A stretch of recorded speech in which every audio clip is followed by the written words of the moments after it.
अब क्या बताना चाहते हैं परमात्मा कि घाटे बाद सब जग दुखिया। जैसे किसी को हानि होगी व्यवसाय के अंदर तो दुखी, स्वाभाविक दुखी है, तो होगा, दुखी होगा। और जिसके घना बेनिफिट हो गया, जैसे किसी का 1 लाख का लाभ हो गया व्यवसाय में, वो 5 लाख का काम शुरू करेगा और 4 लाख लेगा कर्ज, फिर उसमें हो जा नुकसान। फिर वो कर्ज जो ले लिया, नुकसान भी ना होया, काम चल पड़ा, कुछ दिन में वो मांगने वाले शुरू हो जाएंगे आने, उसने नींद आवे नहीं, कभी फैक्ट्री में हड़ताल होगी, कभी कुछ हो गया, वह समस्या हो रहेगी। कहते हैं यहाँ हानि हो जा तो दुखी और लाभ हो गया तो दुखी। घाटे बाद सब दुख दुखिया और के गृहस्थी बैरागी हो। अब बैरागी बनकर जंगल में जा बैठा, वहां भूख लगी, समस्या ही गर्मी और सर्दी, वर्षा, ओले पड़े सिर में, फोड़ दे सिर ने, उसके लिए झोंपड़ी डाली, फिर बर्तन भी लाया तो इधर से मांग गए, फिर वो सांग जोड़ दिया जो छोड़ कर गया था घर से। क्या फायदा है वहां जंगल में बैठने का? घर में समय पर टूक मिल रहा है, रोटी मिल रही है, खाओ और भजन करो, अपना काम भी करो, निर्वाह भी करो।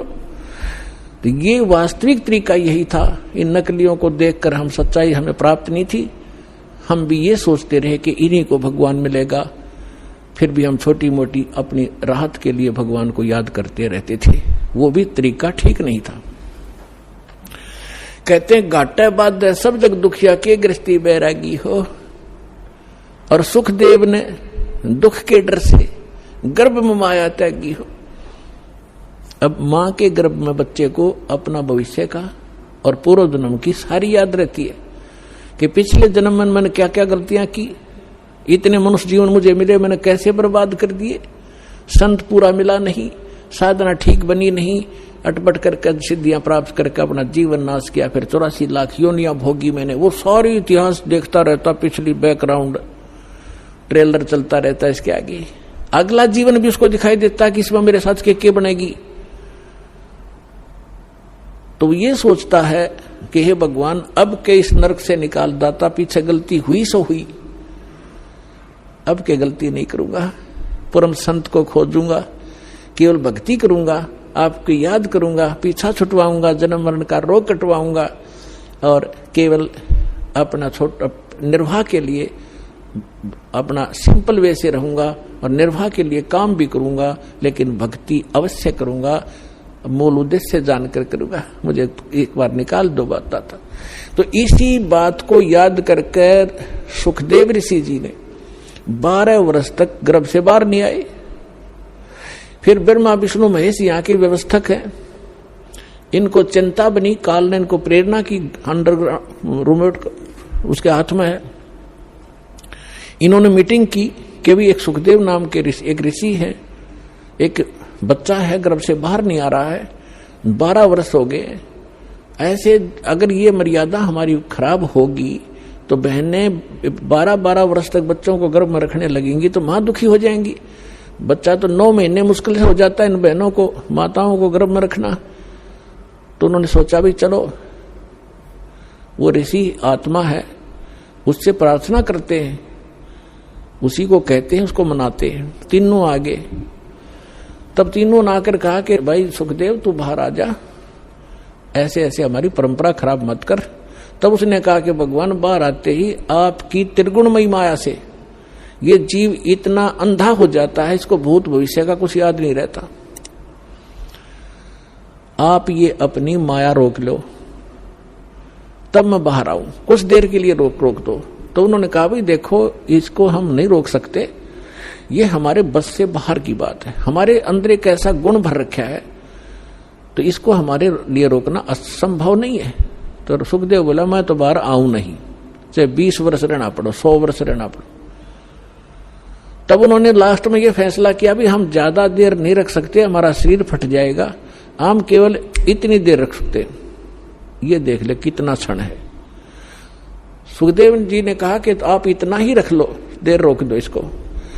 तो जब वो बाहर आते हैं तुरंत उनकी तीनों गुणों का जो इफेक्ट है हमारे ऊपर एकदम असर करता है। उस समय जब वो मां के गर्भ से बाहर आया तो वो इतनी देर रोके, इतनी देर में बाहर आ गए, वो चले गए। अपने आत्माओं उसको इस दुख के डरते हैं गर्भ में माया त्यागी कि मैं इस संसार के चक्कर में नहीं पड़ूंगा, अपना मोक्ष कराऊंगा। मोक्ष बालकों का खेल है। घर से उठ गया आकाश, पिछले संस्कार से उसमें इतनी सिद्धि थी, आकाश में उड़ जाता था। आकाश में उड़ गया, आगे जाके धरती पर टेकना तो पड़ेगा। आकाश में कितने दिन रहेगा, रोटी भी खानी है, आगे नहाना धोना भी होता है। फिर वह पृथ्वी पर फिर गिरा वापस। कहने का भाव यह है कि फिर इस पिछले पूर्व जन्म के भक्ति शक्ति से कुछ सिद्धियां आ जाती हैं, और उन सिद्धियों से हम ये मान बैठते हैं कि ये बड़ा महापुरुष है। सिद्धि तो इस प्राणी का सबसे बड़ा दुश्मन है, और इसके लिए ये, इसी के कारण ये सब ऋषि और महर्षि प्रसिद्ध हो रहे थे। अंत में आपने कथा बहुत बार सुनी है सुखदेव ऋषि की। ये ऋषि महर्षियों में जाता था, इसका बड़ा सत्कार करते थे। स्वर्ग लोक में जाता था, वहां भी इसको विशेष आसन दिया जाता था। बड़े महापुरुष हैं। एक दिन विष्णु लोक में चले गए। प्रत्येक डिस्ट्रिक्ट में और प्रत्येक प्रांत में गवर्नमेंट रेस्ट हाउस होते हैं, उसमें उच्च अधिकारी ही रुका करते हैं। तो ये सुखदेव प्रत्येक भगवानों की इन लोकों में, शिवलोक में, विष्णु लोक में, ब्रह्मा जी के लोक में, इंद्र के लोक में, इनके अपने अपने अलग से रेस्टोरेंट हैं जिसमें अधिकारी गण यानी देव लोग ही जाकर रुकते। तो ये पहुंच गया वहां पर सुखदेव ऋषि विष्णु जी के लोक में। उस रेस्ट हाउस में जाने लगा, सामने खड़ा था गेट कीपर, उसने रोक दिया। ऋषि जी रुको। कहा जी बोलो, आपका अपॉइंटमेंट लेटर दिखाओ, आप कौन हो, किस रैंक के हो। क्या मतलब कि आपका गुरु कौन है? कि मेरा कोई गुरु नहीं, मुझे गुरु की क्या आवश्यकता है, तो मेरे पास इतनी पावर है, ऐसी शक्ति है। बोला जी ऐसे नहीं, इस रेस्ट हाउस में वही आ सकता है जिसके पास ये, जिसका अपॉइंटमेंट हो रहा हो। और कहने का भाव यह है कि जो कोई अधिकारी हो, गुरु जिसने धारण कर रखा हो, और गुरु भी मान्यता प्राप्त हो, नकली गुरुओं से भी अलाउड नहीं आना, नकली गुरुओं के भक्ति करके गुरुओं से। तो ऋषि सुखदेव ने काफी उनके साथ जख मारा, लेकिन उन्होंने फाइनल कर दिया कि नहीं, विष्णु जी का आदेश है। तब ऋषि ने सोचा था, सुखदेव ऋषि ने, कि विष्णु जी बड़े खुश होंगे मेरे तय, मैं ऐसी भक्ति की हुई है, और वो भगत बछल है। तो सुखदेव ऋषि ने कहा कि विष्णु जी से बात कराओ मेरी, तुम मुझे क्यों नहीं जाने दे रहे हो। तो वो पहरेदार गए विष्णु जी के पास, बाकी वहीं खड़ा रहा एक दो, कि भगवान ऐसे एक ऋषि आए हैं, सुखदेव नाम बता रहा है, और वो जिद कर रहा है इस स्वर्ग के अंदर रेस्टोरेंट में जाने का, रेस्ट हाउस के अंदर जाने की। तो विष्णु जी ने पूछा फिर आपने मना क्यों किया? कि उन्होंने बताया कि उनका गुरु नहीं है, कोई निगुरे हैं, वो अधिकारी नहीं है, और आपका आदेश है कि जो निगुरा व्यक्ति हो, जिसका गुरु नहीं हो, इसमें अलाउड नहीं है। आदेश दो भगवान, क्या आदेश आपका? कि बिल्कुल ठीक है, नहीं जाना चाहिए। अब वो जिद कर रहा कि मैं भगवान से बात करके ही वापस जाऊंगा, नहीं तो यही बैठूंगा। तो भगवान विष्णु ने आए बाहर। अब ऋषि जी ने सोचा तो यूं था कि विष्णु जी बड़ी शाबाशी देंगे मेरे को, और ये सोच रहा था कि पहरेदार गेट कीपर ये मुझे जानबूझ कर हरास कर रहे हैं। विष्णु जी तो आते मुझे सीने से लगाएंगे, भगत वत्सल भगवान है, सतो गुणी है। जब भगवान विष्णु ने आकर पूछा कि ऋषि जी क्या वाद विवाद है तुम्हारा, यहाँ कैसे आए आप, तो आधा फ्यूज तो वही हो गया भगवान के चेहरे को देखकर कि आज ठीक ढंग से बोल नहीं रहे।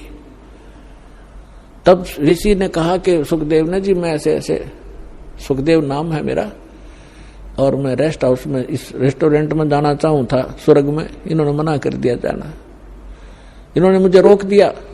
तो भगवान विष्णु ने उन्हीं के सामने पूछा पहरेदारों से, अभी क्यों रोक दिया आपने ऋषि जी को? पहरेदारों ने बताया कि आपका आदेश है, जिनका गुरु नहीं है, मान्यता प्राप्त गुरु, वो इस आपके रेस्टोरेंट यानी इस आपके स्वर्ग में अलाउड नहीं है। तब विष्णु जी ने पूछा क्यों ऋषि जी, आपका कोई गुरु नहीं? नहीं जी। सुखदेव बोले नहीं, मेरा कोई गुरु नहीं, कि जाइए आप यहां से और गुरु बना कर आइए यहाँ पर।